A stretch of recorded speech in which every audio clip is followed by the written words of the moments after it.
नगर के सभी सम्माननीय नागरिक बंधुओं, माताओं, बहनों, मैं बहुत आभारी हूं आप सभी का और विशेष रूप से श्री शोभाकांत जी का, प्रदीप भाई का, निरंजन भाई का, मेघानी भाई, इन सब का बहुत आभारी हूं कि इन सब की प्रेरणा से मुझे आपके बीच में एक ऐसे विषय पर बात करने का मौका मिला जिन विषयों पर मैं पहले बात नहीं करता था। हमारी जो चिकित्सा और स्वास्थ्य का विषय है, इस पर बात करने की प्रेरणा मुझे पिछले 3-4 साल पहले हुई जब मैंने भारत सरकार को एक पत्र लिखा था। मैंने भारत देश की सरकार के स्वास्थ्य मंत्री को एक पत्र लिखा था ये जानने के लिए कि हमारे देश के लोगों की स्वास्थ्य की स्थिति क्या है। हमारे देश की सरकार हर 10-10 साल में एक जनसंख्या की गणना कराती है, जिसको सेंसस कहते हैं हमारे देश में। तो जब सेंसस होता है तब उस समय ये भी गणना की जाती है कि कितने लोग बीमार हैं, किनको क्या क्या बीमारी है और कितने लोग स्वस्थ हैं, कितने संपूर्ण स्वस्थ हैं, कितने आधे स्वस्थ हैं।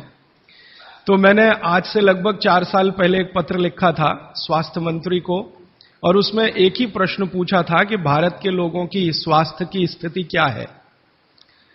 तो हमारे देश के मंत्री महोदय के सचिव ने, सेक्रेटरी ने उत्तर दिया कि देश के लोगों की स्वास्थ्य की जो स्थिति है उसके लिए हम आपको पूरा डाटा भेज रहे हैं, आप उसका अध्ययन करके खुद अंदाजा लगा लीजिए।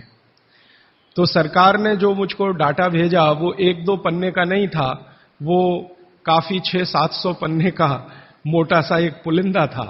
उसमें जो सेंसस की रिपोर्ट थी वो पूरी उन्होंने लिखी थी। वो पढ़कर मुझे बहुत परेशानी हो गई। परेशानी क्या हो गई कि उसमें उन्होंने बताया कि लगभग 112 करोड़ लोग इस देश में रहते हैं और 112 करोड़ लोगों में स्वस्थ लोगों की संख्या गिनती की 25 से 30 करोड़ है। बस 25 से 30 करोड़ लोग ऐसे हैं इस देश में जिनको स्वस्थ कहा जा सकता है, जिनको किसी तरह का कोई रोग नहीं है, शारीरिक रूप से भी और मानसिक रूप से भी। बाकी जितने भी लोग हैं सभी को कुछ न कुछ तकलीफें हैं। जैसे भारत सरकार के विशेषज्ञों ने ये कहा कि 5 करोड़ लोग इस देश में हैं जिनको डायबिटीज है, मधुमेह है, खराब बीमारी है। दुनिया के ज्यादातर डॉक्टर कहते हैं कि ये जल्दी ठीक नहीं होने वाली